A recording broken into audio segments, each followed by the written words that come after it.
pikiranmu, hatimu, perasaanmu, semuanya. Fastami'u lahu, fastami'u lahu, dengarkanlah, gunakan semua potensi di dirimu untuk mendengarkan Al-Quran.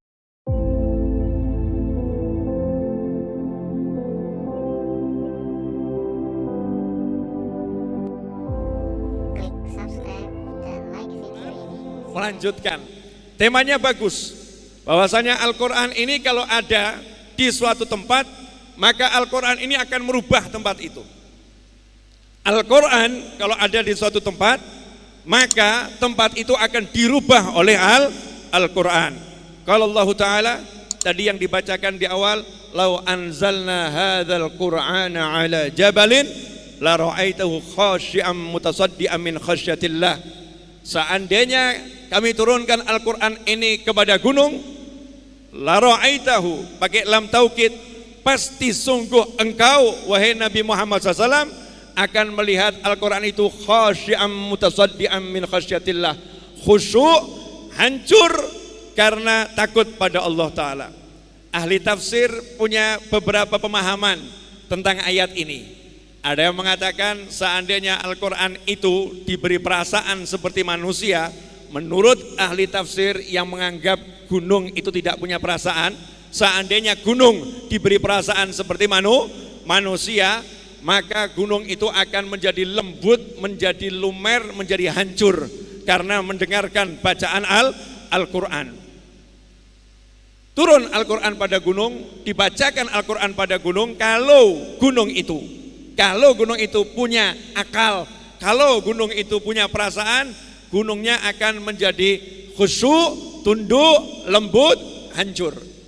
Nah manusia ini punya rasa, ya punya perasaan. Seharusnya manusia lebih daripada gunung.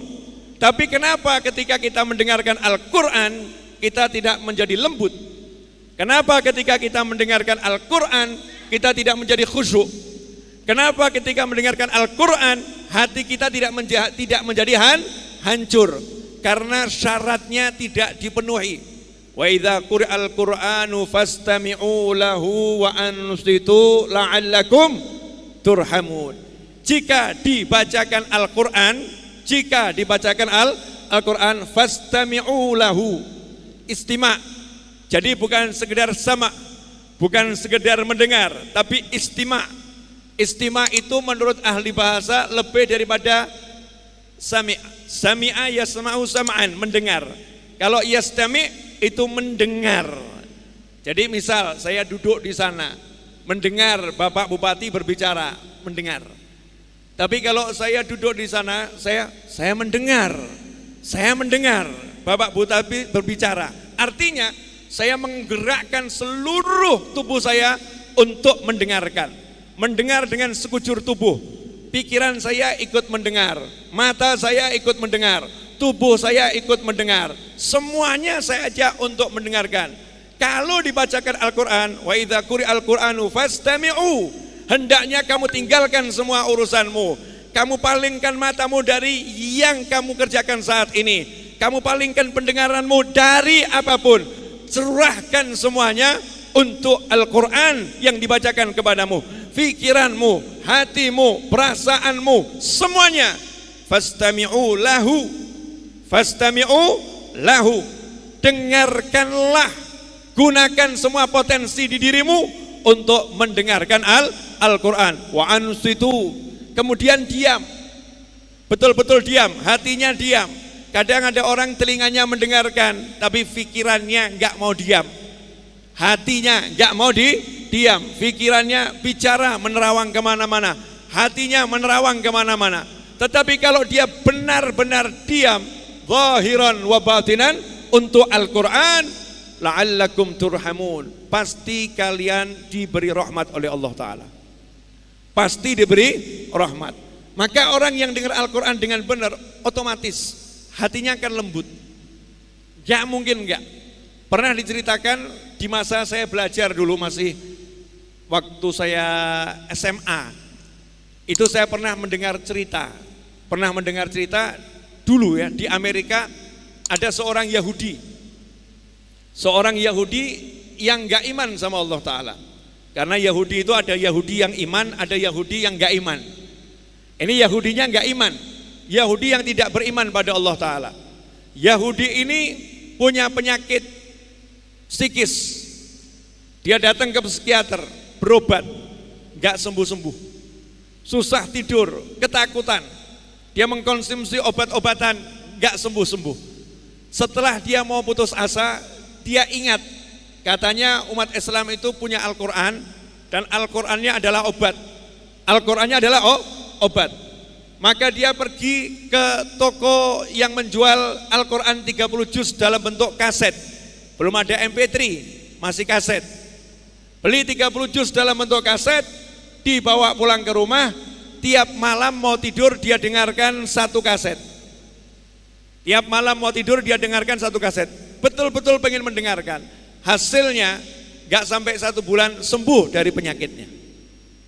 Yang gak iman saja dapat manfaatnya dari Al-Quran. Inilah Al-Quran. Al-Quran itu kalau dia ada pada sesuatu, dia akan merubahnya menjadi sesuatu yang indah. Sebagaimana dikatakan, hiasilah rumahmu dengan membaca Al-Quran tadi. Bentuk hiasannya itu apa? Dalam hadis yang lain disebutkan, sesungguhnya rumah yang di dalamnya dibacakan Al-Quran dilihat oleh malaikat dari langit seperti kita kalau malam hari melihat bintang-bintang di angkasa menyala. Ulama kemudian ngomentari, kalau rumah yang dibacakan Al-Quran cahayanya bisa dilihat sejauh itu rumah tersebut oleh malaikat dari kejauhan, bercahaya luar biasa rumah itu. Lantas bagaimana dengan orang yang membaca Al-Quran itu sendiri? Ini kan bias bacaannya, radiasi cahaya bacaannya. Lah yang membaca seperti apa itu cahayanya? Hatinya yang membaca seperti apa? Lidahnya yang membaca seperti apa? Sehingga ketika Al-Quran ini dibaca oleh seseorang, orang itu akan berubah. Tempat di mana dibacakan akan berubah. Sekitar yang dibacakan akan berubah. Semuanya berubah. Berubah kemana? Ke arah yang jauh lebih indah, ke arah yang jauh lebih positif. Sehingga tadi sangat tepat yang dikatakan, saya ini paling gak hafal angka sama nama gak hafal.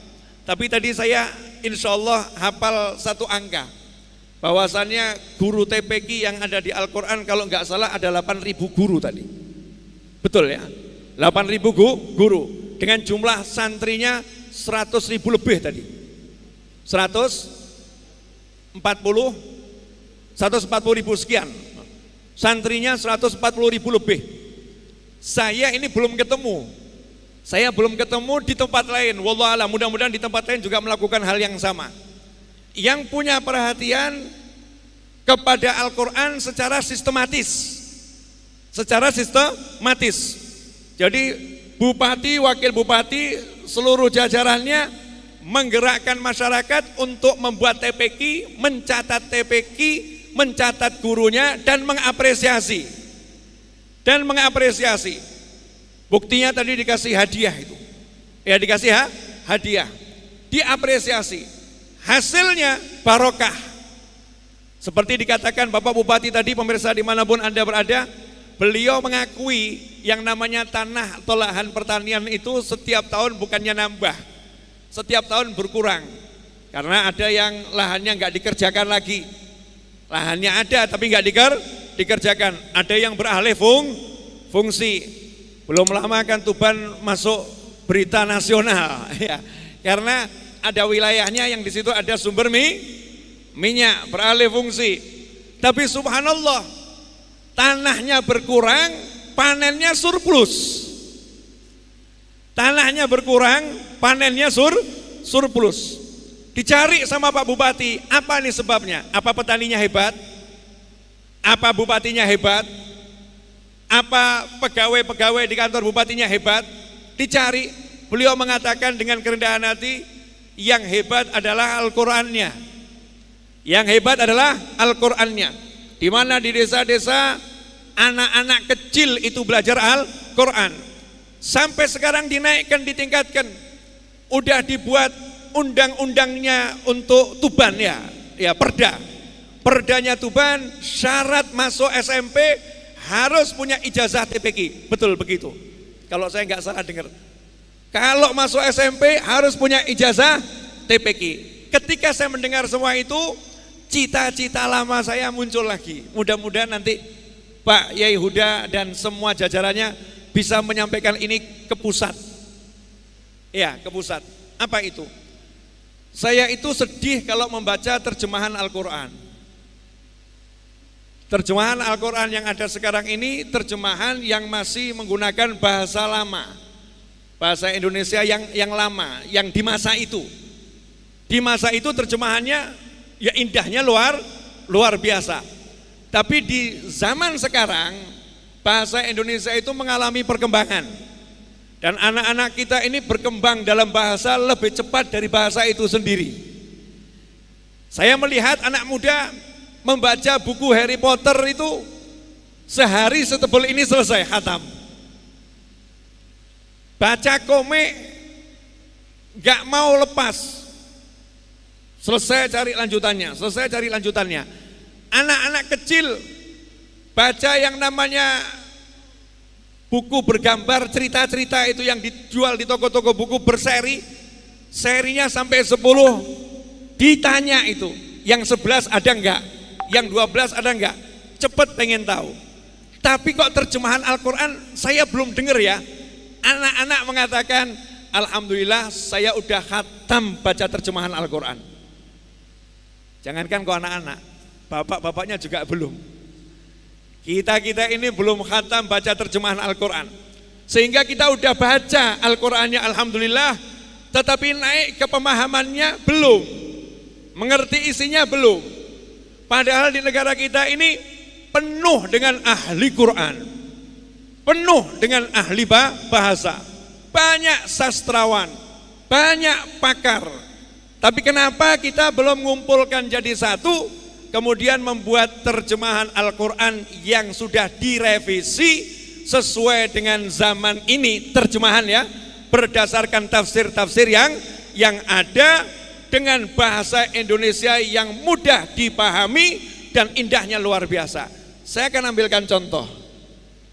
Mudah-mudahan contoh ini bisa menyadarkan saya dan yang melihat acara ini dimanapun berada. Kalau ketemu, insya Allah. Kalau ketemu bisa jadi contoh. Kalau enggak ketemu berarti enggak boleh jadi contoh. Ini waktu saya masih berapa menit lagi?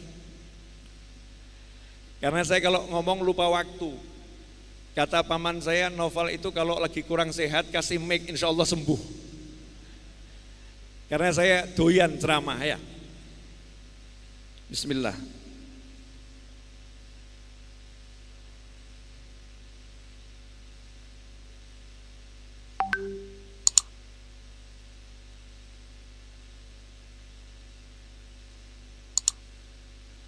Surat Ad-Duha. Surat Ad-Duha ayat yang ke-10. Ad-Duha ayat yang 7. Surat Ad-Duha ayat 7. Coba yang punya program Al-Quran buka semua. Cek terjemahannya. Cek terjemahannya. Wa wajadaka dhallan fahada. Ad-Duha ayat 7. Wa wajadaka dhallan fahada. Dan dia, D-nya besar, mendapatimu, M kecil, sebagai seorang yang bingung. Lalu dia memberikan petunjuk. Wa wajadaka dhallan fahada. Terjemahannya, dan dia mendapatimu sebagai seorang yang bingung, lalu dia memberi petunjuk. Allahu Akbar. Sejak kapan Nabi Muhammad SAW orang yang bingung? Bagaimana ini bisa diterjemahkan di terjemahan ini bahwasanya Nabi seorang yang bingung? Sejak kapan Rasulullah bingung? Kalau ada anak kecil baca terjemahan ini, dia akan mengatakan, Nabi aja bingung apalagi saya. Oh, Nabi bisa bingung kok apalagi saya. Jadi kalau ada orang bingung mencari petunjuk wajar-wajar saja. Naudzubillah min dzalik. Nah, ini bukan salah yang menerjemahkan. Tapi orang memberikan terjemahan itu kan sesuai zamannya. Terjemahan ini untuk para ulama, untuk masyarakat yang akan belajar Al-Quran.